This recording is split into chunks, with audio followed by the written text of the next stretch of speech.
예, 마태복음 22장 1절부터 14절까지 천국 혼인잔치에 대해서 말씀을 나누도록 하겠습니다.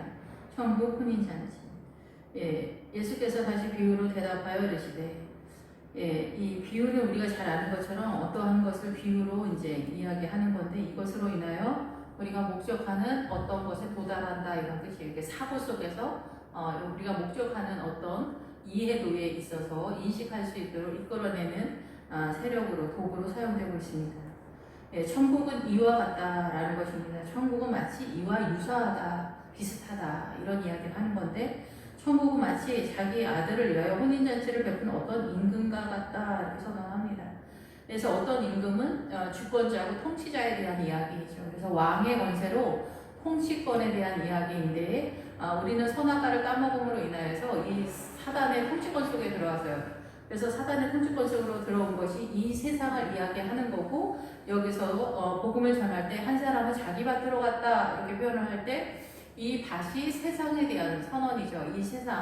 이 세상에서 자기가 꿈꾸는 세상, 그 사단의 통치권에서 활발하게 움직이는 탐욕의 세계 속에서 움직이는 세력을 밭으로 갔다 이렇게 표현을 하는 거거든요. 그래서 여기서도 어떤 임금이 있는데, 이게 아버지 하나님을 선언한다라고 볼 수 있겠죠. 아버지 하나님께서 아들 되신 예수 그리스도가 신랑 되시면서 우리의 왕이 되시는데, 예수 그리스도를 위하여서 아버지의 아들 되신 독생자 예수 그리스도를 위하여서 혼인잔치를 베풀었다. 그래서 여자나 남자나 그 예수 그리스도의 신부가 되어지는 성도들이 전체적으로 다 주 예수 그리스도의 혼인잔치에 몰려가는 그런 상황을 설명하고 있습니다.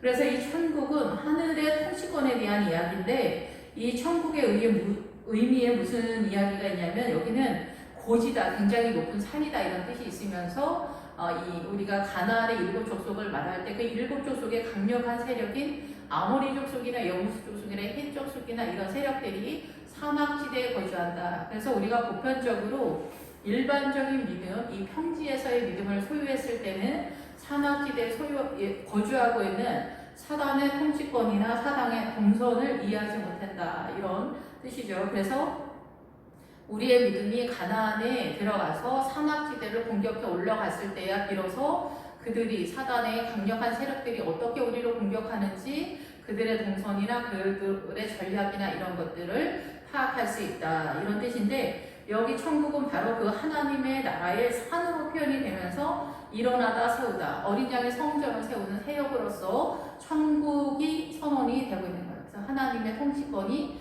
이렇게 보다 더 우리가 생각하는 이 사단의 통치권 그 이상을 뛰어넘는 세계다 이렇게 볼 수가 있습니다.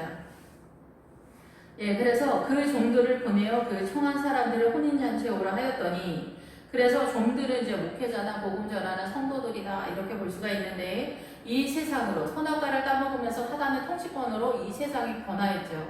그래서 이 세상의 사단이 주권을 가지고 모든 인류를 통치할 수 있는 권세를 갖게 된 거예요. 그래서 지금도 우리가 사단의 세력의 선악과를 계속해서 따먹고 있는 건데, 마지막에 우리가 종말론적인 입장에서 적그리스도가 나타났을 때 대리칩이 등장한다 이런 거는 그 대표주자이면서 적그리스도가 전 세계가 하나의 통치권 속에서 글로벌 시대로 단일 국가처럼 움직이는 뉴월드 오더의 그 시스템 속으로 들어가게 되면은, 그 우리가 볼 때는 그리스도의 형상을 띠고 있는, 누구나 다 그리스도인가 보다, 평화가 선언되어지는가 보네 이렇게 하는 그 세력이 정책적으로 그리스도인들이 이 알곡인 사막지대인 어린 양의 성전을 세우지 못하는, 이렇게 그 모든 세계의 종교는 하나다라는 그 헤브론을 혼탁시키는, 그래서 예수 그리스도 이름으로 하나다라는 그 헤브론의 세력을 공격하는 세력으로서 혼탁하게 혼미하게 했을 때, 사람들은 예수 그리스도의 이름으로가 아니라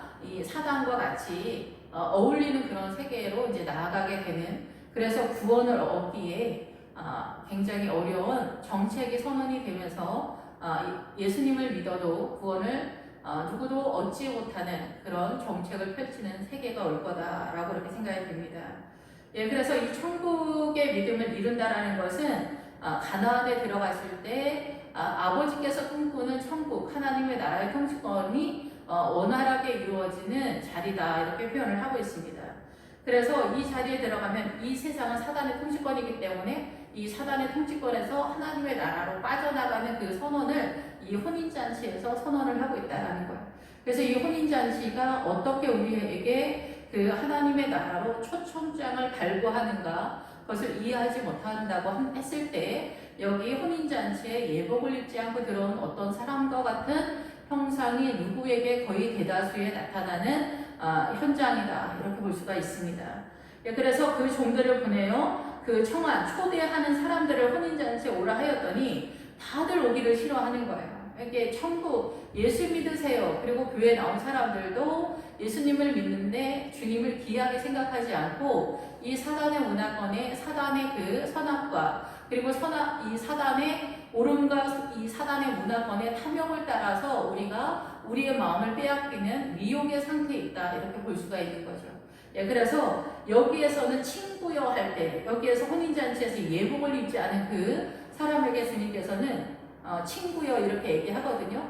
가룟 유다에게도 이 주님께서 친구여 이렇게 표현을 하잖아요. 이게 동일하게 친구여 이럴 때는 같은 문중 사람이다 이런 뜻이 있어요. 그러니까 같은 사람, 같은 공동체 사람이다 이런 뜻이 있는 거죠. 이스라엘 사람인 거죠. 가룟 유다도 같이 12 제자들과 같이 예수 그리스도의 제자의 형상을 띄었지만은 하나님의 나라를 이해하지 못했던 그래서 가룟 유다라는 가롯의 그 지역의 이름이 그 남자답다라는 뜻이기 때문에 이 세상적 사고로 남자다운 신앙을 세워가는 것이 예수 그리스도와 맞지 않는다. 이 가룟 유다와 예수 그리스도의 그 하나님의 나라가 충돌되었을 때 가룟 유다의 그 사고 속에는 하나님의 나라가 남자다운 기상을 가진 하나님의 나라로 이해하고 있었는가 봐요. 그래서 주님의 나라와 충돌됐기 때문에 제사장들에게 예수님을 넘겨주는 데까지 나아가는 세력이 되었다 이렇게 생각이 듭니다. 그래서 여기서도 그 친구여가 그런 맥락에서 같은 공동체지만은 하나님께 속하지 않은 외국인인 타인인 그런 형상을 띈다 이렇게 볼 수가 있습니다. 그래서 보냈지만 사람들이 오기를 싫어한 거예요. 이 하나님의 나라 천국을 가치 있게 생각하지는 못한 거예요. 그래서 하나님의 나라 그 천국에 대해서 우리가 인생의 모든 것을 팔고 내 생명과 내 생각과 내 마음과 내 가치관과 나의 고집과 나의 욕심과 나의 게으름과 나의 그 모든 것을 팔아서 이 천국 생명을 살 만큼 그 나라가 그렇게 가치 있다라고 사람들은 생각하지 못하기 때문에 여기에서 주님은 이스라엘의 이 생명에 대해서 경히 여기는 사람들에 대해서 선언이다 이렇게 볼 수가 있습니다. 마지막에 청함을 받은 자는 많되 택함을 입은 자는 적다 이렇게 선언을 하고 있습니다. 초대받은 사람은 많지만은 택함을 입은 사람은 적다. 그건 아주 소수다라는 얘기예요.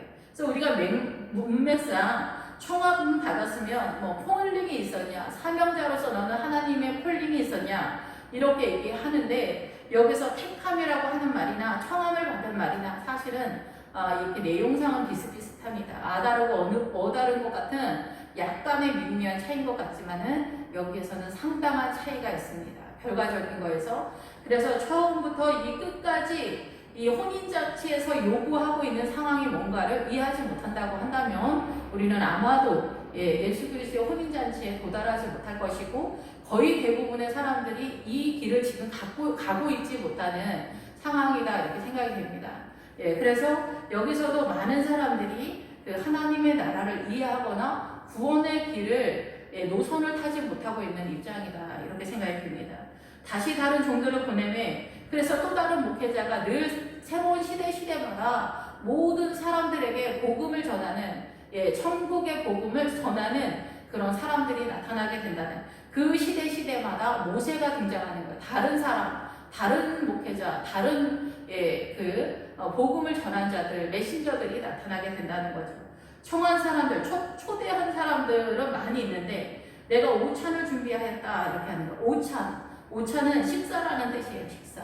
그래서 우리는 사실상 예수 그리스도의 식사의 초대를 받은 거예요. 식사. 이 식사가 너무 중요한 거예요. 이 식사가 준비되어지는 그 자리의 결과가 혼인잔치이기 때문에 그런 거예요. 그래서 이 혼인잔치에 이 초대를 받는 사람들이 다 오찬의 준비를 해서 식사 자리에 나온다 이런 뜻이거든요. 그래서 이 식사 자리에 내게 상을 베푸시는 할 때 그 상이 천국에서의 그 상에 대한 얘기를 하는 것이 아니라 식탁을 얘기하는 거거든요. 예, 그래서 시편에서 여기서 오찬도 식사에 대한 이야기예요. 이 식사가 왜 중요하냐? 이게 아침 일찍이라는 그런 뜻과 함께 같이 가는데 기본 어근에 그래서 이게 식사인데 아침 일찍은 부활을 전제로 한 식탁이라고 볼 수가 있겠죠. 부활을 전제로 한 식탁.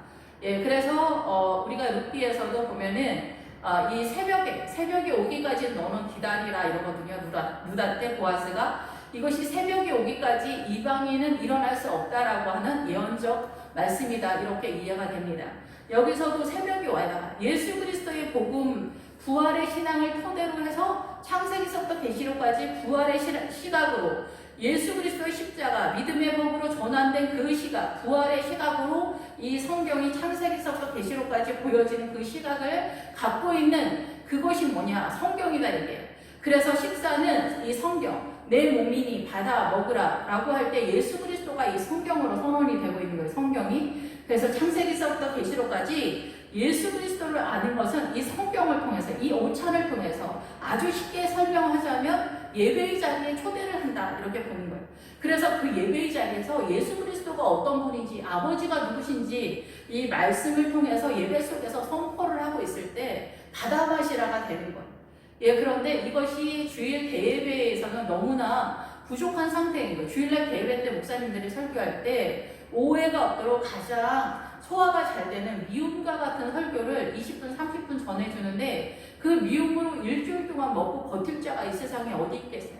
북한에 있는 사람들이 남한에 탈북해서 왔을 때 아무리 아파서 죽을 지경에 있어도 나는 죽은 절대로 안 먹는다는 거. 왜냐하면 너무 지긋지긋해서. 죽을 먹다가 살 수가 없어서 여기까지 온 그런 상황이에요. 우리가 일주일에 한 번씩 죽을 먹는다고 생각하면은 우리의 영이 견딜 수 있겠느냐? 견딜 수가 없는 거죠. 생명을 얻기에 너무나 부족한 영양소다 이렇게 볼 수가 있습니다. 그래서 구약식으로 하면 이 오찬이 만나다 이렇게 보는 거고 그 만나를 잡으러 새벽에 나가잖아요. 새벽 밤에 이슬이 내릴 때 그 만나가 내렸다라는 것은 밤의 새벽 사단의 이 밤의 새벽에 이슬이 내릴 때 하나님의 은혜로 이 만나를 얻을 수 있다는 거예요. 예, 우리의 이 시각 속에서는 아침 일찍 새벽에 이 들에 나가면 만나가 있다 이렇게 생각하겠지만은 이것에 대한 하나님의 메시지는 사단의 세력 속에서 아침 일찍 이 예수 그리스도의 부활의 시각으로 하나님의 은혜로 이슬이 내릴 때 이 만나를 얻는다. 그래서 여기에는 고난이 흘러가는 분위기가 있잖아요. 밤의 사람이 벌써 등장하기 때문에 이 밤은 언제나 이 세상이죠. 그래서 이 고난 가운데에도 만나를 얻을 때도 이 고난 가운데 얻는 예, 그래서 우리가 순종의 믿음을 얻을 때도 아말렉과 가나안의 골짜기에서 이 영의 형식을 얻는 복종의 순종의 믿음을 세워가는 원리를 띠고 있기 때문에 그렇습니다. 그래서 이 오찬의 자리에 나오는 것이 너무 중요한 거예요. 이 오찬의 자리, 예배의 자리에 나와서 나의 사고를, 나의 정서를 이 사단의 문화권의 이 정서가 아니라 하나님의 나라의 통치권으로 새로운 피조물이 되는 게 너무 중요한 거예요. 그 새로운 피조물로 전환이 되는 것이 예배의 자리고 말씀을 통해서 세워져 가는데 이것이 바로 손님, 여기에서 손님들이 이제 가득 찼다. 잔치에 손님들이 가득 찼다 이럴 때 이 손님들이 손님이 아니라 이 여기에 손님들의 그 세력은 뭐냐면은 기대다, 눕다 이런 뜻이에요. 그 기대다, 눕다는 뭐냐면은 사도 요한이 예수 그리스도와 마지막 만찬을 할 때 거기에서 예수님께 이렇게 기대어서 만찬을 먹잖아요. 그 내용. 그래서 예수 그리스도를 의지하는 신앙의 내용에 이 인식, 하나님의 나라가 너의 사고 속에, 너의 통치권 속에, 너의 삶의 내용 속에 있느냐 그 얘기를 하는 거예요. 이 오찬이 바로 이 손님이라고 하는 단어와 연결이 되어서 이 구약식으로 하자면 다윗이 예수 그리스도를 하나님을 여호와를 의지하는 자가 복이 있다. 그 말씀이에요. 여호와를 의지한다. 나는 예수 그리스도를 의지하고 있는가? 이거 뜻밖에도 저는 되게 개척을 하고 나서야 비로소 제가 주님을 의지하고 있는 믿음이 없다라는 걸 알았어요. 믿고 있다라고 생각한 게 아니라 주님을 의지하지 않고 내 힘으로 화이팅하면서 최선을 다해서 노력을 하는 믿음으로 서 있었다라는 것을 알게 됐어요. 예, 주님을 의지하는 믿음이 없으면 이 혼인잔치에 들어올 수 없는데 주님을 의지하는 믿음이 그 식탁의 자리에서 예수 그리스도의 영양식을 먹는 이것이 너무나 중요하다라는 거예요. 그런데 민수기에서 보면은 이 가나안에 가는 그 우리를 이끄는 세력이 세 세력이 있어요. 하나는 모세는 율법이니까 말씀이죠. 예, 그리고 나서 여호수아, 그런 다음에 이 모세의 장인 호박, 미디안의 제사장 이드로가 있어요. 이 이드로에게 이 모세가 그런 말을 하거든요. 우리와 함께 가자. 그러면 네가 이 광야에서 우리의 눈이 될 거다. 이것을 저는 이렇게 이해합니다. 우리가 보통은 이제 각 나라마다 약간씩의 차이가 있겠지만은 각 이 사단의 문화권에서 각 나라마다 민족마다 이 족속마다 암묵적으로 모든 사람에게 이 정서적으로 세워져 있는 착한 척이 있어요. 어떤 기준들이 있어요. 그것이 바로 호박의 세력이에요. 이도로의 세력.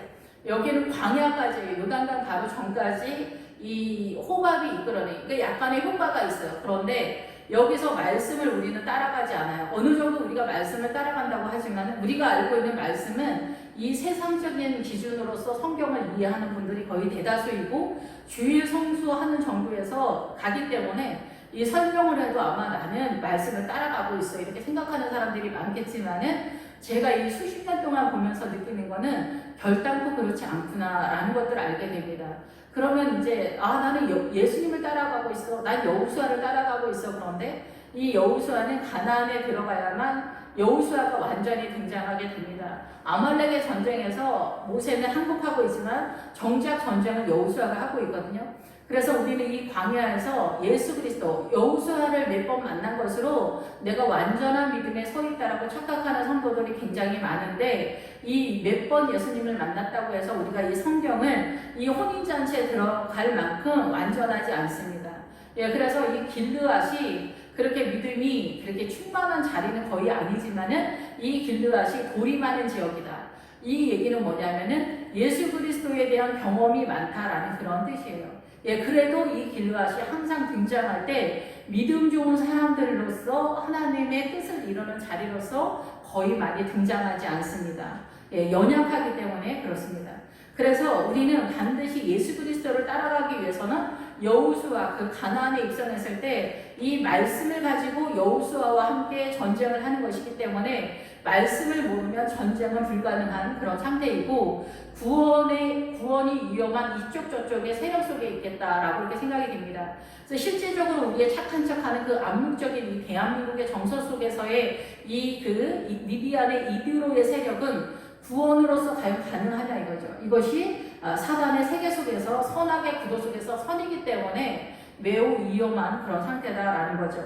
예, 그래서 이렇게 오찬을 준비하되 주님의 나라의 오찬에 제일 중요한 건 뭐냐면 바로 예수님의 십자가죠. 그래서 예수 그리스도를 아는 것이 창세기서부터 계시록까지가 말씀이다. 태초에 말씀이 계시니라. 이 말씀으로서 주님이 나는 선언된다라는 것입니다. 그것이 창세기서부터 계시록 끝까지 예수 그리스도를 이렇게 세운 그 말씀이라는 거죠. 그래서 여기서 소와 살찐 짐승을 잡고 모든 것을 준비되었으니 갖추었으니 혼인잔치에 오소서 하라 하였다. 이제 너희가 혼인잔치에 들어오는 것에 모든 것이 준비됐다. 그 모든 것이 준비된 것에 대한 오찬을 준비하는데, 식사를 준비하는데, 만나를 준비하는데, 말씀을 준비하는데, 예배를 준비하는 데 있어서 완전하게 십자가로 준비를 해냈는데 대표성이 뭐냐면 소와 살찐 짐승이다라는 거예요. 살찐 짐승을 잡았다는 희생의 예물에 대한 것에 대한 이 붙잡았다, 세력을 잡았다 이런 뜻이겠죠. 그리고 소는 우리가 알고 있는데 소는 돌아다니다,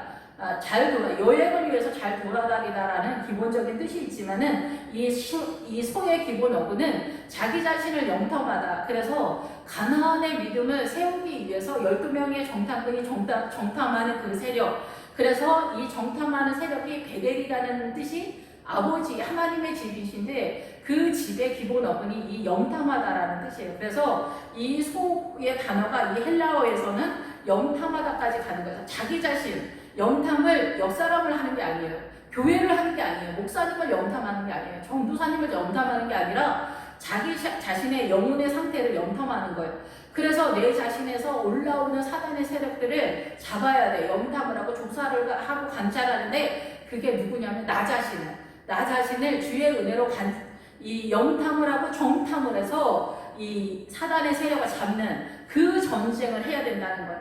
그리고 살찐 짐승은 이 표현식으로 살찐 짐승을 잡았다는 것이 아니라 곡식이라는 뜻이에요. 그래서 우리가 가나안에 들어가면 볶은 곡식을 먹는다. 가나안에서 난 새로운 곡식을 먹는다. 이런 뜻이에요. 그것이 뭐냐면은 이 가나안에서는 하나님께서 요구하시는 하나님의 방법대로 새롭게 신앙가를 세우는 하나님 아버지의 의도대로 하나님의 나라가 완전하게 세워지는 그 자리를 말하기 때문에 여기에서는 이제 소가 자기 자신을 하나님 앞에 희생제물로 드리기에 곡식의 그 하나님의 나라의 그 영광, 그 영화로움, 영광 하나님의 그 영화가 나올 때는 이 알다, 인식하다 이런 것과 연결이 돼요. 하나님의 나라를 이 사고 속에서 얼마만큼 새로운 피조물로 인식하고 있느냐. 이 사단의 문화권이 아니라 예수 그리스도의 통치권을 얼마만큼 아느냐. 이것이 전쟁의 영광이고 영화의 내용이라는 거예요. 그래서 여기서도 마찬가지로 그 오찬의 내용이 바로 곡식이다. 가나안에서 있는 곡식과 자기 자신을 하나님께 내어드리는 그 영탐으로 여리고성에서 이 금과 은과 남녀노소 양과 소 나귀 동철이고 모든 것을 주님께 내어드리는 그 믿음의 내용을 이해했다 이게요. 그래서 자기 자신을 모든 것을 드리는 하나님의 나라의 곡식을 잡는 세력으로서 예수 그리스도의 십자가가 완전하게 준비되었으니 오라 이러는 거. 오라. 내가 모든 것이 준비되었으니 이 혼인잔치에 오라는 거야. 모든 이 죄인들에게. 근데 사람들은 이 엄청난 하나님의 나라의 것들을 이해하지 못하고 어디로 부지런히 가느냐. 예수 믿는 사람들이 어디 주둔하고 사느냐. 그들이 오라고 초대했지만은 돌아보지도 않았다. 소홀히 여겼다는 거예요. 예수 믿는 사람들이 하나님의 나라를 소홀히 여기고 성도들이 한 사람은 자기 밭으로 자기가 소유하고 있는 이 세상의 재산, 이 세상의 밭으로 갔다 얘기해요. 자기가 소유하고 있는 부동산, 학력, 요즘은 이제 정치 경제가 굉장히 소란스러운데, 나는 국회의원이 되고 싶다. 나는 차관이 되고 싶다. 이러면 이제 그런 쪽으로 막 뛰어가는 거죠. 예, 명예나 이제 중고등학교 이제 아이들이 있으면 부모님들은 자기 자녀를 이제 명문 대학을 보내기 위해서 또 유학을 보내기 위해서 최고의 직업을 얻게 하기 위해서 최고의 집안과 결혼하기 위해서 이 세상을 탐욕적으로 이 야망적으로 욕심으로 이 세상으로 달려간다. 예수 믿는 사람은. 그리고 한 사람은 자기 사업차로 간다라는 거예요. 예, 그래서 사업차 이 장사를 한다라는 거죠. 이 매매를 해서 국제적인 무역을 할 정도로 장사를 하는 그런 사람이라는 거죠. 그 남은 자들은 종들을 잡아 모욕하고 그래서 밭으로 가거나 자기 사업에 열중하지 않는 또 다른 사람들은 어떤 사람 그런 사람들은 예수 믿는 종 목회자들이나 성도나 아니면은 만약에 무슬림으로 이제 쪽으로 이제 복음을 전하려면 어떻게 돼요? 잡아서 모욕하고 모욕하는 상황이 아니라 살인까지 나타나는 그런 상태가 벌어지게 되는 거죠. 그래서 여기서 예수님께서 이제 하나님께서 군대를 보내는 사건까지 나타나는 그런 상황까지 나타나게 된다는 거예요. 이제 대한민국의 기준에서는 개독교다 이렇게 하면서 담대하게 욕하죠. 그래서 그 남은 사람들이 자기 세상에 대해서 할팅하는 사람들도 그러지만은 그 남은 사람들이 종들을 잡아서 체포를 해서 힘과 권력으로 잡는 거예요. 그래서 좌파의 세력, 공산당의 세력은 예수 믿는 사람들을 전멸하는 거에 정책으로 내세우죠. 그것이 전면전이거나 아니면 돌려서 치거나, 그 동성애자들, 그거 성소수자들을 이제 법적으로 그들을 보호한다 이런데 이런 것들도 다 예수쟁이들의 입을 막는 법으로 예수 믿는 사람들 전도하는 것을 막는 이런 것으로 나타나게 되는 거고 마지막 적그리스도가 나타나게 됐을 때 그가 이제 우리는 적그리스도라고 하지만 그 사람들은 얘들아 내가 그리스도다라고 했을 때 사람들이 다 속으면서 그 적그리스도가 선언되어지는 정책이 뭐냐면 666이다라는 거죠. 얘들아 이 666 하면은 그 666의 기능이 굉장히 많잖아요. 그 식물 인간이나 이런 사람들을 살아있는 사람처럼 움직일 수 있고 그들이 생각을 읽는 컴퓨터 그거가 돌아가기 때문에 우리의 생각을 그 666, 127이 컨트롤하는 그런 시대가 되었고 병원에 가서도 이런 것들이 다 이 관리를 하기 때문에 사람들이 그 효용 가치가 너무 좋은 거죠. 그런데 여기 기능 속에 하나 예수 믿는 사람들의 생각을 컨트롤하기 때문에 예수님을 믿지 못하는 이 사고를 흔들어낸다 그런 기능까지 들어가는 시대에 우리가 살면서 속아서 나의 영혼은 이 세상의 정체 속에서 팔게 되는 그런 데까지 나아가는 그런 상황이다라는 것입니다.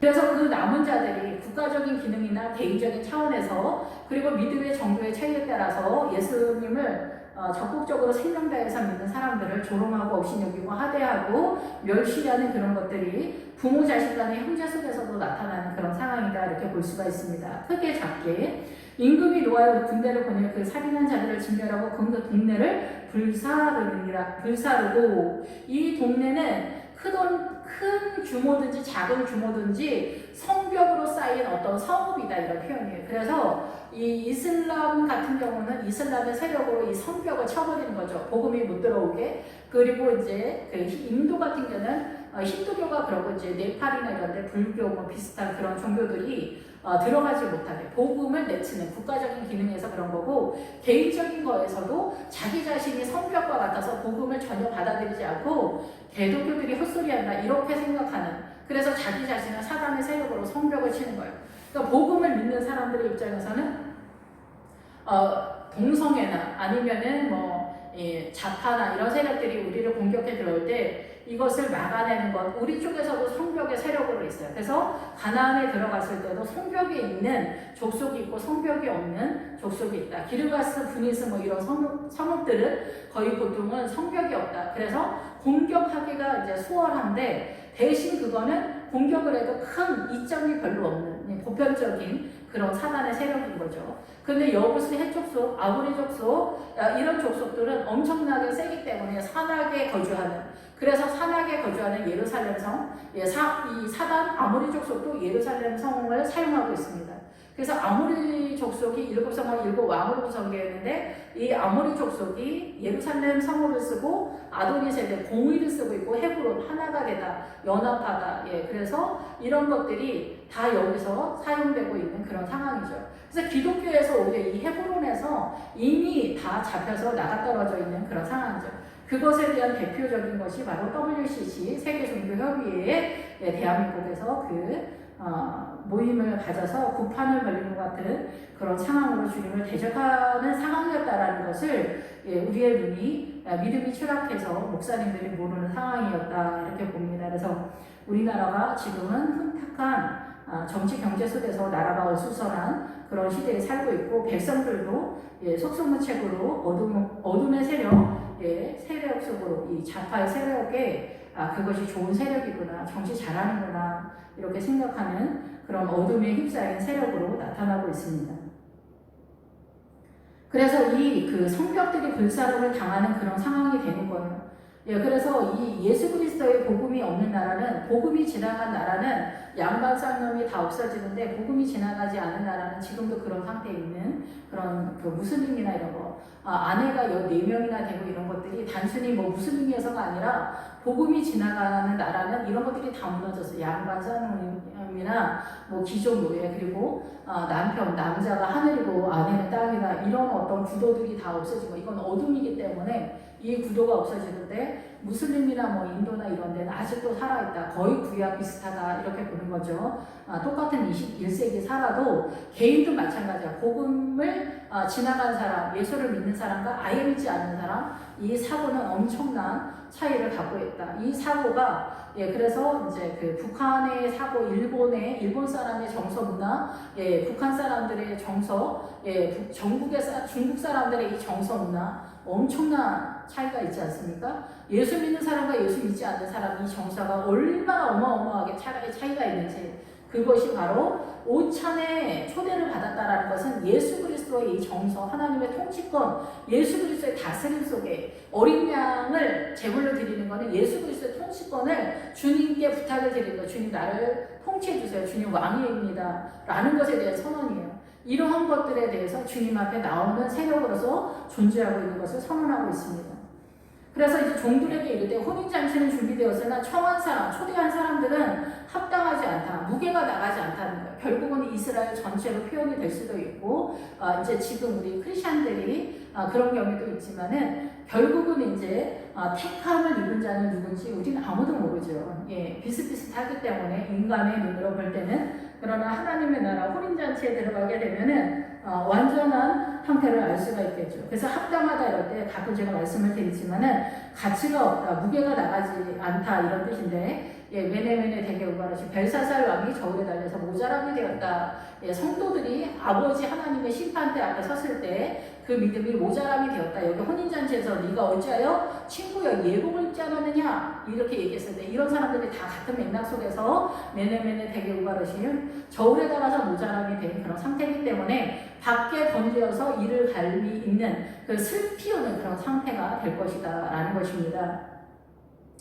예, 그래서 네거리에 가서, 이 네거리에 가서는 무슨 우리가 네거리 우리가 생각하는 일반적인 광장이나 그런 데 가서 만나는 사람마다 복음을 전해라 그런 뜻이 아닙니다. 이런 뜻이 아니라 출구다 빠져나가는 어떤 장소다 이런 뜻이에요. 이 네거리가. 그래서 이 세상에 이 복음을 전했을 때 그 사람의 복음을 받아들여서 나 예수 믿고 싶어요. 나 교회 가고 싶어요. 내가 암에 걸렸는데 내가 어떻게 해야 될 것 같아요. 이렇게 이 어떤 세력에서 빠져나오는 장소예요. 그래서 빠져나오려면 그 다음 장소가 어디겠어요? 이 사단의 문화권, 이 세상에서 빠져나오는 그 자리는 어떤 모양이라 할지라도 교회겠죠, 교회. 그러니까 그 빠져나오는 그 출입구에 있어라. 그래서 빠져나오는 성도들을 발견, 여기서 만나는 단일견하다라는 그 뜻이에요. 그냥 단순히 만났다라는 그런 뜻이 아니라 이 사람이 예수님을 믿으려고 하는 그 지점에 있다. 이게 그 지점에서 그들이 예수 믿으려고 액션을 취할 때 예, 우리 교회로 오세요. 예수님은 이렇게 믿는 것입니다. 주님은 우리를 위하여 십자가에 달려주셨습니다. 주님께서는 소와 살찐 짐승을 잡으셨고 희생으로 자기의 몸을 내어주셨고 오찬을 준비하고 계십니다. 우리를 혼인잔치에 초대하고 있습니다. 라는 것들에 대한 정보를 줘야 된다는 거예요. 그러니까 하나님의 나라를 세워가는 그런 상태다라는 거죠. 그래서 네거리 길에 가서 예, 그래서 이 네거리에서 이제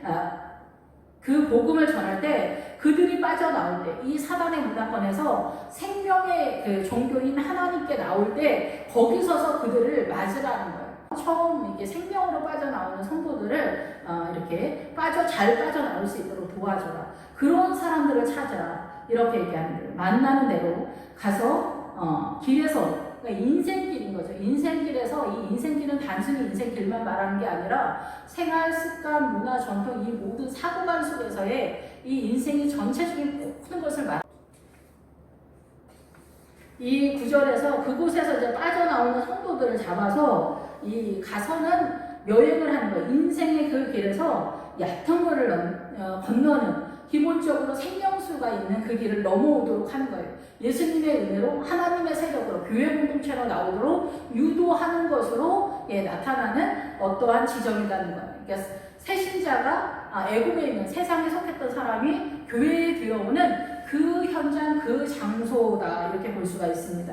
그래서 빠져나오는 그 출구에서 대기하고 있다가 그들을 인도해라는 거예요. 그들을 인도해. 낮은 물가로 예수 그리스도의 생수를 가벼운 것부터 마시는 그런 장소로 이렇게 이끌어내라 그런 뜻인 거죠. 그래서 예수 그리스도의 혼인잔치에 청하여 오라 하는 거예요. 예, 최종적으로 계시록에 아내들이 준비되었으니 이제 왕 되신 예수님이 혼인잔치로 들어가는 그런 상황이 전개되지 않습니까? 그래서 그 혼인잔치에 들어가는 그 성도들, 아내들이 준비되었으니 할 때 그 아내들, 천사나 사도 요한한테 내가 아내들, 그리스도의 아내들을 보여주겠다고 하면서 보여준 게 새 예루살렘 성이에요. 그래서 그 새 예루살렘 성이 뭐냐면은 예수 그리스도의 고난을 통하여 정금같이 나오는, 정금이 예수 그리스도를 상징하기 때문에 정금처럼 예수 그리스도의 반석에서 나온 보석 같은 믿음을 소유하고 있는 성도들을 일컬어서 새 예루살렘 성에 믿음을 가지는 자들이다. 이렇게 표현을 하는 거예요. 그 사람들이 여기 혼인잔치에 들어갈 수 있는 거예요. 메네메네 대개 오가지. 벨사살 왕이 우리의 모습일 수 있는 거예요. 저울에 달려서 모자람이 되었을 때 예복을 입지 않은 사람, 모자람이 되는 사람, 저울에 달려서 이런 사람들이 다 이렇게 혼인잔치에 들어가지 못하는데 그 혼인잔치에 들어가지 못하는 내용이 이 오찬을 먹지 않았기 때문에 이 말씀으로서 예수 그리스도를 알지 못하고 있기 때문에 그렇다라는 거죠. 말씀을 쫓아가고 있지 못하다라는 거죠. 말씀을 쫓아가지 못하는 그런 상태에 있기 때문에 예복을 입지 못하는 상태다. 종들이 길에 나가서 악한 자나 선한 자나 만나는 대로 발견하는 자, 누구든지 예수를 믿기를 원한다. 이런 사람들을 모두 다 어떤 사람들, 모든 종류의 사람들을 다 불러 모아서 모으는 거예요. 모아가지고 데려오는 거예요. 그랬더니 손님들이 가득한지라. 이 손님들이 아까 말씀드린 대로 주님을 의지하는 믿음을 갖고 있는 사람이에요. 우리가 돈을 의지하기 때문에 생명 다해서 돈을 쫓아가지 않습니까? 자식을 의지하기 때문에 자식에다 내 인생 전부를 걸거나 남편한테 걸거나 아내에게 걸거나 부모한테 걸거나 이 최고 명문대에다 걸거나 명예에다 걸거나 결혼에다 걸거나 부동산, 이 자동차 모든 것에 내 마음을 뺏는 세력이잖아요. 그런데 여기 손님들 바로 주님을 의지하는 믿음. 그래서 주님이 그렇게 귀하기 때문에 부동산도 자식도 남편도 부모도 밭도 논이고 모든 것을 팔아서 하나님께 바친 자는 생명을 얻지 못할 자가 없다라는 거예요. 이런 얘기했더니 그러면은 밭을 팔아서 집을 팔아서 주님 앞에 드렸는데 믿음이 없으면 어떻게 되냐 이런데 여러분 우리가 100만 원에도 벌벌 떠는데 100만 원을 누구 그냥 막 던져줍니까? 100만 원에도 혼이 나가고 난리 나고 우리가 택시비 1,000원 그 거스름돌 택시비 아저씨가 안 준다고 싸우다가 그 아저씨 그냥 가서 부딪혀가지고 큰 사고 나기도 하고 우리가 1,000원에도 이렇게 하고 10,000원에도 벌벌 떠는 사람은 허다합니다. 100만 원? 여러분 제정신이 미치지 않고서 어떻게 집을 팔아서 하나님께 내립니까? 생명의 하나님이다. 주님이 나의 생명이다. 나의 모든 것이다. 이렇게 생각해도 우리가 집을 팔아서 주님 앞에 드리기가 쉽습니까? 믿음이 없는데 어떻게 집을 팔아서 주님께 헌금을 합니까? 100만 원도 못하는 사람들이 그런 소리 한단 말이야. 믿음이 없는데 집 팔아서 헌금하면 어떻게 되냐고. 술 먹는 것도 마찬가지죠. 술 먹는다고 뭐가 어떻게 되냐고. 주일날 한번 오긴다고 어떻게 되냐고. 물론 큰일 나진 않아요. 그런데 주님을 사랑하니까 내가 그러고 싶지 않은 거지. 하나님의 나라를 알고 주님을 사랑하니까 내가 술 한 잔만이라도 먹지 않는 거 이것만이라도 하고 싶은 거지. 저 같은 경우는 다른 것도 주님 앞에 마음에 들게 주님 앞에 제가 한 번도 주님 마음에 드는 짓을 한 번도 한 것 같지가 않은데 이 술조차도 먹는다면은 내가 나를 죽이고 싶다 이런 생각이 들 것 같아요. 저는 그래서 이것만이라도 저 개인적으로는 그래요. 술 먹지 않는 이유는 목살에서 술을 안 먹는 게 아니라 이것만이라도 하지 말자. 최소한 네가 인간이면 그런 생각이 들어요. 하나님 앞에 주님을 기쁘게 할 때가 저는 거의 없는 것 같아서 이것만이라도 제가 속 썩이지 말자 이런 주의인데 모르겠어요. 이제 각각 사람들마다 또 독주를 마실 때도 있죠. 사는 것이 너무 고단해서 독주 한 잔 마셨다고 뭐 큰일 나겠어요. 그런데 어떨 때는 맞고 어떨 때는 틀리고 그런 거죠. 어쨌든 그래서 우리가 이 손님들이 가득한지라는 주님을 의지하는 믿음에 대한 이야기예요. 주님을 의지하는 믿음. 이거는 뭐 한마디로 알 수 없는 거고 주님을 의지하는 믿음을 감각하게 됐을 때 나타나는 어느 지점이 있어요. 그때 아는 거지 그 전에는 알지 못한다. 이렇게 볼 수가 있습니다. 그래서 주님을 의지하는 자들이 가득하다, 충만하다. 예수 그리스도 혼인잔치는 주님을 의지하는 사는 사람들만 들어간다 얘기해요. 그러니까 부동산에 생명을 걸고 자식한테 목숨을 걸고 남편한테 목숨을 걸고 뭐 남편 12시 넘어서 들어왔다고 말 안 하고 전쟁하고 이런 짓 이제 하지 않는 거죠. 주님만 의지하는 사람들은 이제 오직 주님의 나라를 봐서 바보짓을 전혀 하지 않는다는 것이 아니라 예수님 때문에 이 세상에 바보짓을 하지 않고 뭐 돈 따라가고 부동산 따라가고 가고 뭐 이런 거 하지 않는다는 거죠. 세상을 따라가지 않는 거지. 주님 따라가기에는 것도 너무 헛헛거리고 정신이 없고 해내지를 못하는데 세상 어떻게 따라갑니까? 세상 따라가는데 어떻게 주님을 따라갑니까? 세상이 내 안에 가득 차 있는데 어떻게 아버지의 사랑이 내 안에 들어옵니까? 있을 수가 없다라고 요한 1서처럼. 그래서 거의 대부분의 사람들이 이 광야에서 구원을 얻는 것도 너무나 어려운 그런 상황이다. 그래서 여기서 청함받은 사람은 많지만 택함을 입은 자는 적다는 것은 아주 소수다라는 거예요. 아주 소수.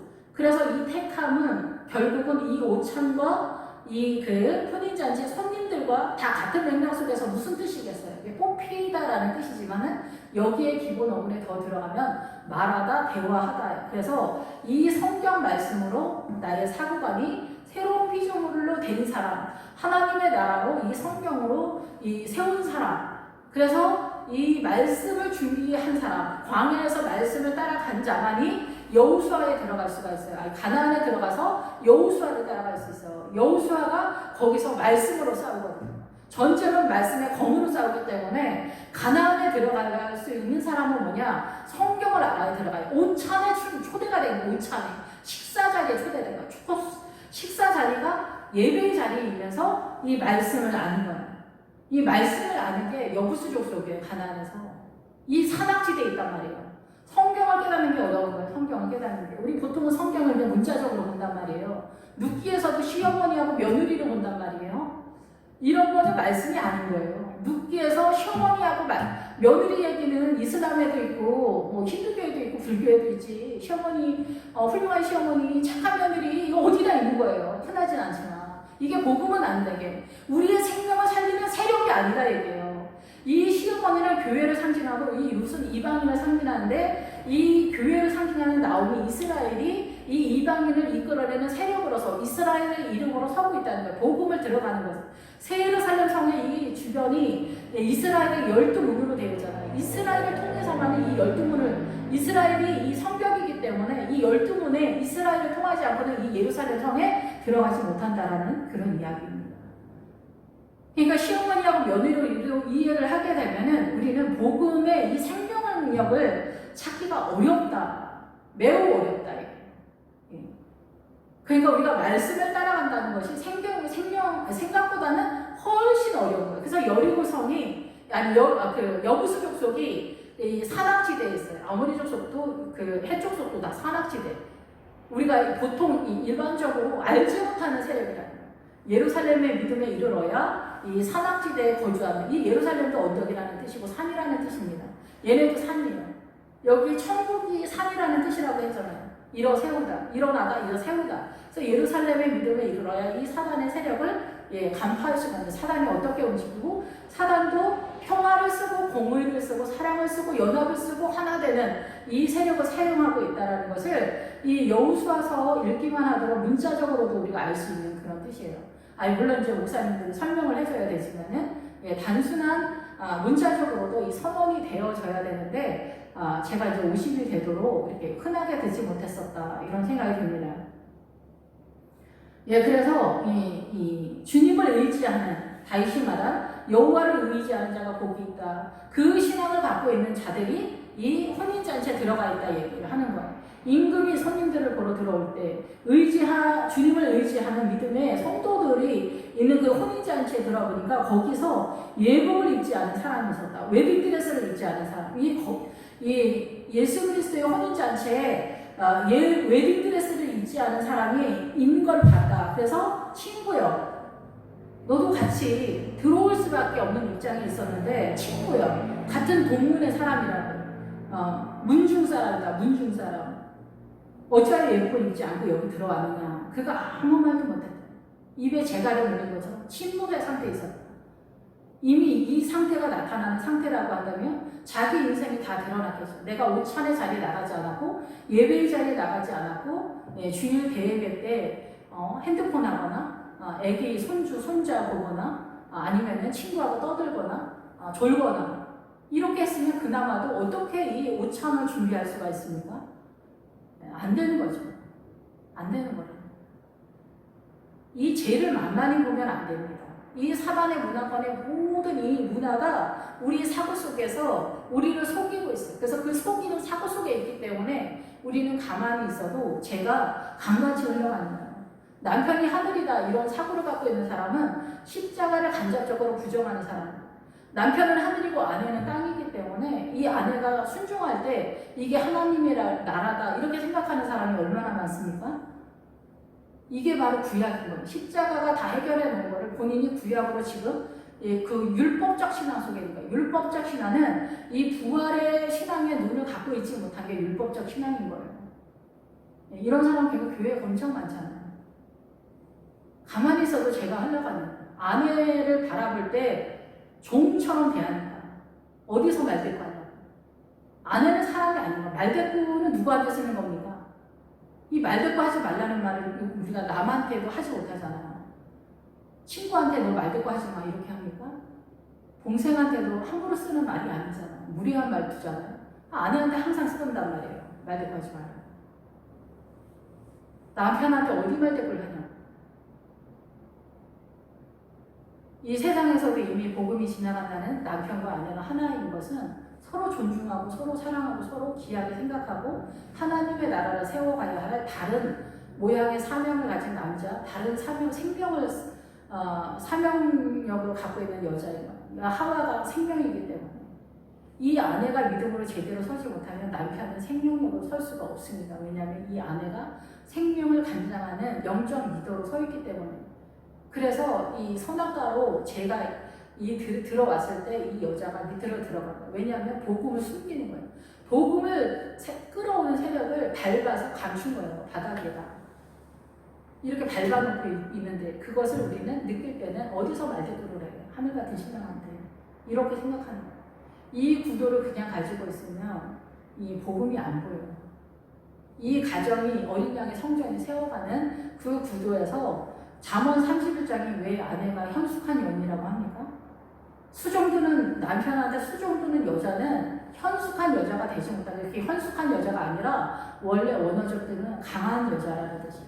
하나님의 나라에서 생명수를 끌어오는 여자가 현숙한 여자인데 우리는 현숙한 여자라면 유교적으로 남편 수종드는 여자, 말대꾸 하지 않는 여자, 시키는 대로 하는 여자, 죽으라면 죽는 여자, 이것보다 더 대단한 여자가 없다 이렇게 생각하잖아요. 이렇게 생각하면 이거는 생명력이 없는 거예요. 잠언 31장에 수종드는 여자 얘기하는 게 아니에요. 잠언 31장은 목회자가 하는 그 일들을 하는 거예요. 때를 따라 양식을 나눠주는 거. 목회자가 하는 거잖아요. 때에 맞춰서 양식을 나눠줄 자가 누구냐? 이 엄마라는 거, 엄마. 엄마가 이 가정에서 이 가족을 생명을 지키고 세워내는 세력으로 엄마가 있는 거예요. 아내가 있는 거예요. 이 아내를 사람으로서, 생명력으로서, 인간으로서 대우를 하지 않은데 이 아내가 어떻게 여기를 어린 양의 성전을 세우며 이 가정을 믿음을 유산시킬 수가 있습니까? 그러니까 광야에서 헤매는 거예요. 하나님의 나라가 세워가지 못하고 잘하면 구원을 얻을 수 있거나 못 얻거나 이쪽 저쪽에서 위험한 상태에 있는 거죠. 그러니까 우리는 이 성경을 가만히 있어도 모르는 게 죄인 거예요. 주님을 모르는 게 죄인 거예요. 주님 그래서 나를 믿지 않는 것이 죄다. 그게 그래서 그런 거예요. 성경을 모른다. 성경을 몰라서 죄가 아니라 가만히 있어도 남편들이 왕이니까. 요즘처럼 이제 좋은 세상이 돼서 이제 여자나 남자나 다 직장에 다녀서 서로 뭐 일 평등하게 하고 이거 말하는 거 아닙니다. 해미들 뭐 나대라고 말하는 거 아닙니다. 하나님의 나라의 생명력에 대한 이야기라는 거예요. 하나님의 나라의 생명력에 거룩한 어린 양의 성전을 세우는 세력으로서 남편은 이 밖에서 세상을 번식하고 생육하고 번성하는 그 세력으로서 이 두 사람이 함께 있을 때 하나의 원리로 예수 그리스도와 이 하나가 된 이 부부와 또다시 부부의 원리로 에베소서에 사도 바울이 말합니다.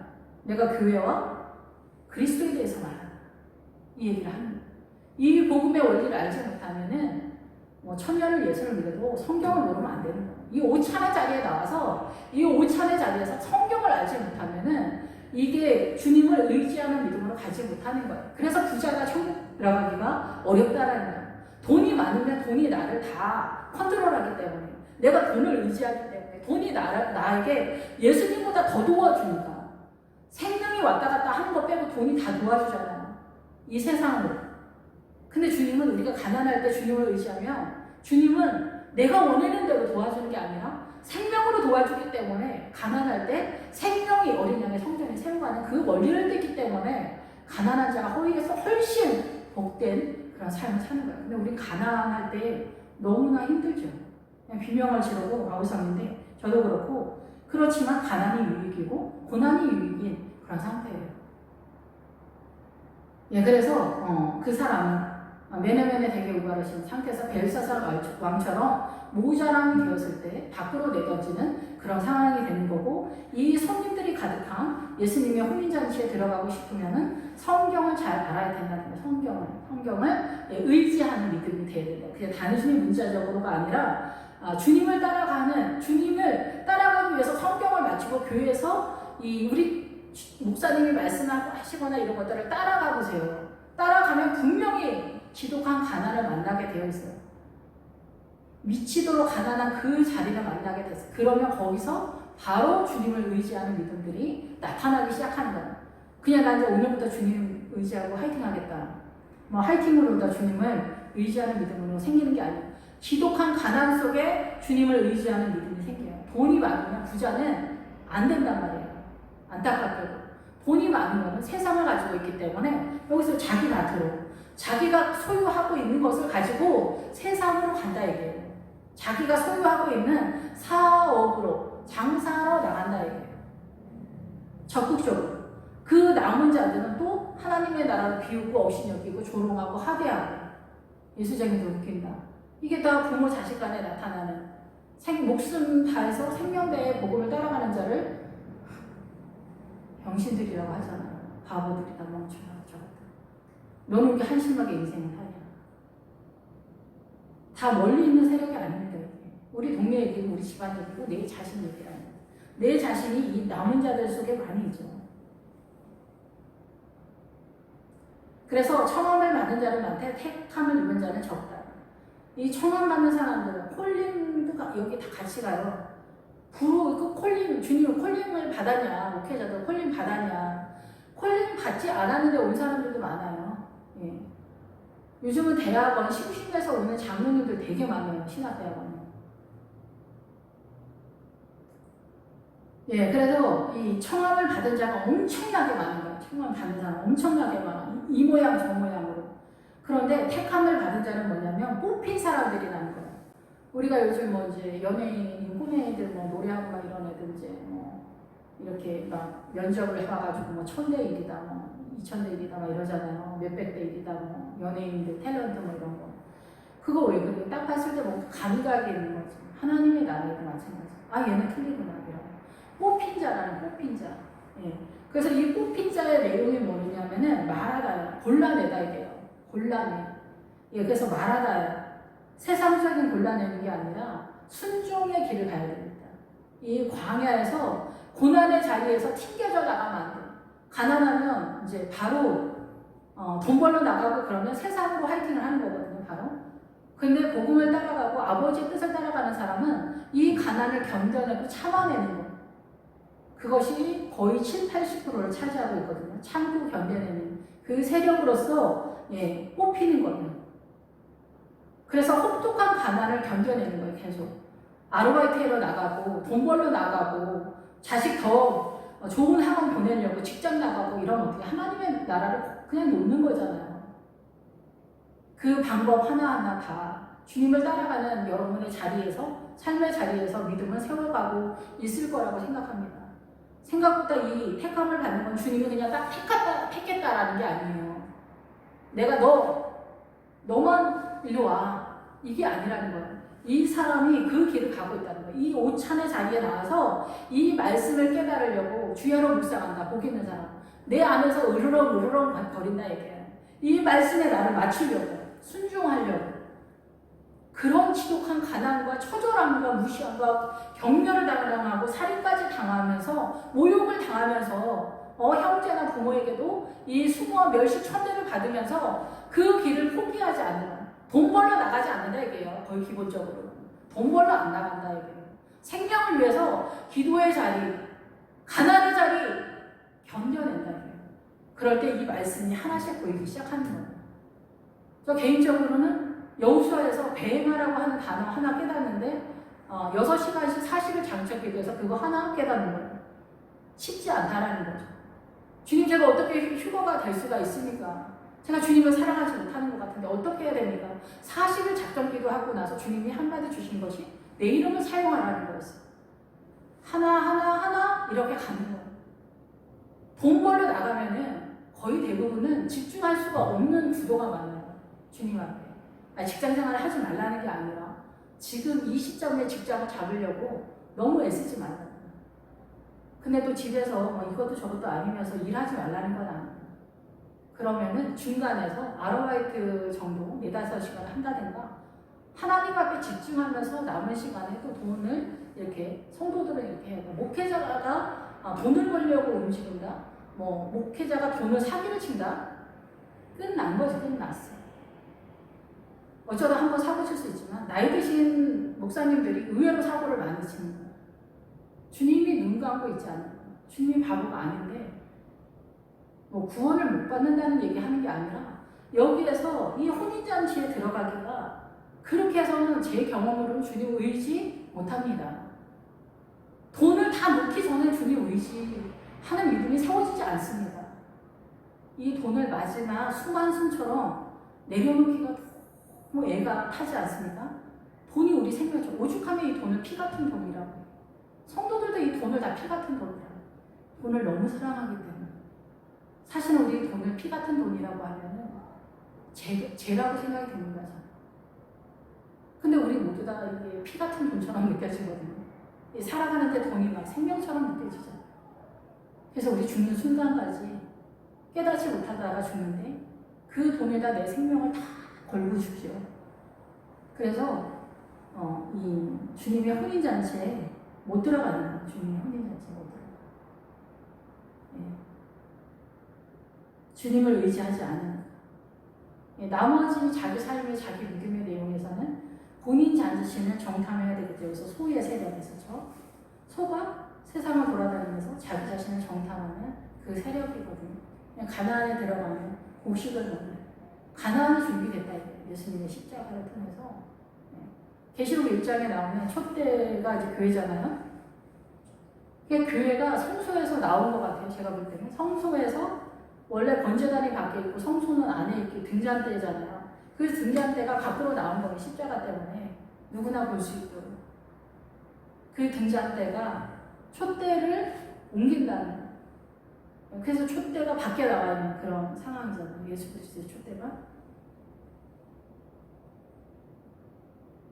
그래서 하나님의 나라가 우리 눈에 이렇게 잘 보이는 구조를 계시록 1장에서 선언하고 있다. 이렇게 볼 수가 있습니다.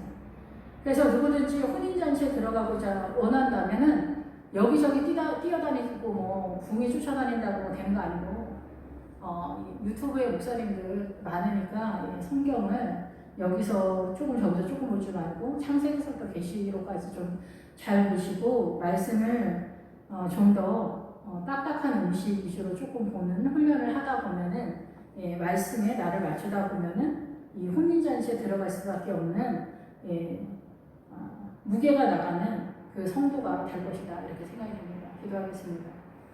할렐루야. 주님 감사함과 찬양 드립니다. 말씀과 기도 속에서 예수 그리스도의 세력이 넘쳐 흐르는 충만한 그러한 저희들로 주님 다 이끌어 주시길 원합니다. 아버지 저희들을 불쌍히 여겨 주시옵소서. 예수 그리스도로 호흡하며 성령의 기름이 부음을 받는 그런 세력으로 주님 앞에 나아가는 저희들 될 수 있도록 주님 인도하여 주시옵소서. 예수님의 이름으로 기도했습니다. 아멘.